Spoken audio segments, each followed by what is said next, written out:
There was once an adorable girl who was loved by everyone who knew her, but mostly by her grandmother, and there was nothing left that she would not have given to the girl. Once she gave him a little cap or hat of a red color, which fit so well that she never wanted to wear anything else, so they started calling her Little Red Riding Hood. One day his mother said to him, "Come, Little Red Riding Hood, here I have a cake and a bottle of wine, take them in this basket to your grandmother who is sick and weak, and this will help her." That warmed the day, and on the road, walk quietly and carefully, do not leave the road, do not fall, and break the bottle and there is nothing left for your grandmother, and when you enter your bedroom do not forget to tell good morning, and do not go snooping around the room.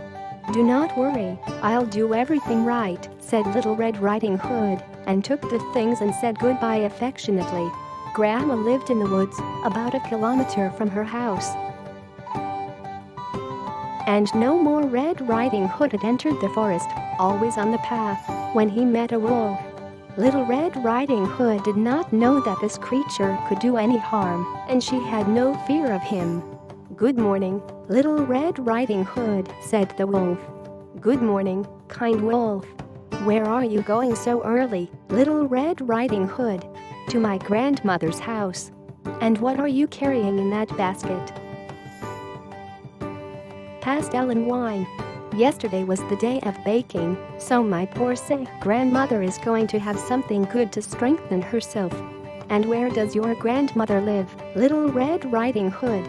"About half a kilometer farther into the forest. Your house is under 3 large oaks, next to some hazel trees. You probably have already seen them," Little Red Riding Hood replied innocently. The wolf said to himself silently, "What a tender creature, what a good treat, and it will be more tasty than that old lady, so I must act with delicacy to obtain both of them easily." He then accompanied Little Red Riding Hood on a small stretch of the road and then said, "Look, Little Red Riding Hood, what beautiful flowers are there. Why do not you go and pick up some of them, that you have not realized how sweet the little birds are singing? You're going so hard on the road, as if you were going to school, while the whole forest is full of wonders." Little Red Riding Hood raised her eyes, and when she saw the rays of the sun dancing here and there among the trees, and saw the beautiful flowers and the song of the birds, she thought, "I suppose I could take one of these fresh flowers. My grandmother will love it, and it's still very early, and there will be no problem. If I get a little late, I'll always arrive at a good time." And so, she went off the road and went to cut flowers. "And when I cut one, I saw another more beautiful, and another, and without realizing it went into the forest." Meanwhile the wolf took advantage of the time and ran straight to Grandma's house and knocked on the door. "Who is it?" Granny asked. "Little Red Riding Hood," the wolf replied. "I bring cake and wine. Please, please, move the lock and open it," yelled the grandmother. "I'm very weak, and I cannot get up." The wolf moved the lock, opened the door, and without saying another word, went straight to Granny's bed and swallowed it.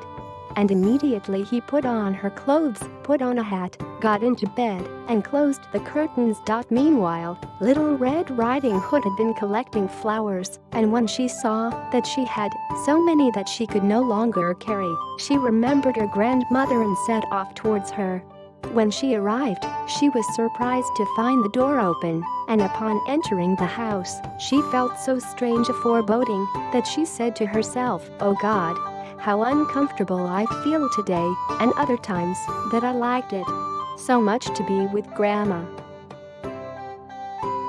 Then he shouted, "Good morning," but there was no answer, so he went to the bedroom and opened the curtains. There seemed to be the grandmother with her cap covering her face and with a very strange appearance.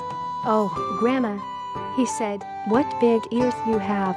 "It's to hear you better, my girl," was the answer. "But Grandma, what big eyes you have." "They are to see you better, dear." "But Grandma, what big arms you have." "To embrace you better." "And what a big mouth you have." "To eat you better."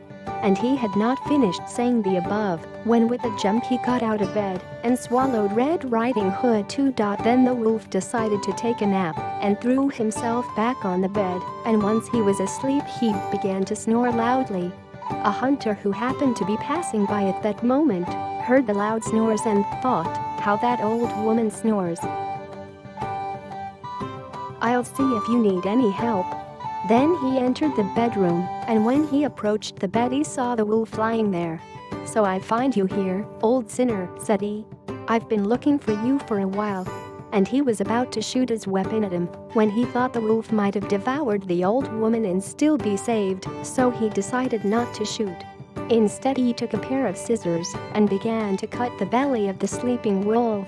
As soon as he had made 2 cuts, he saw a red cap shined, then made 2 more cuts and the little Red Riding Hood came out quickly, shouting, "How scared I was, how dark that is inside the wolf,"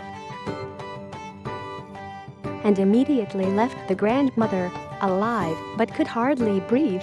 Quickly, little Red Riding Hood brought many stones with which filled the belly of the wolf. And when the wolf awoke, he wanted to run and go away, but the stones were so heavy that he could not stand the effort and fell dead. The 3 people felt happy. The hunter took the skin of the wolf and took it home. Granny ate the cake and drank the wine brought to her by Little Red Riding Hood and was revived. But Little Red Riding Hood only thought, "As long as I live, I will never retreat from the path to enter the forest, which my mother had already forbidden me to do."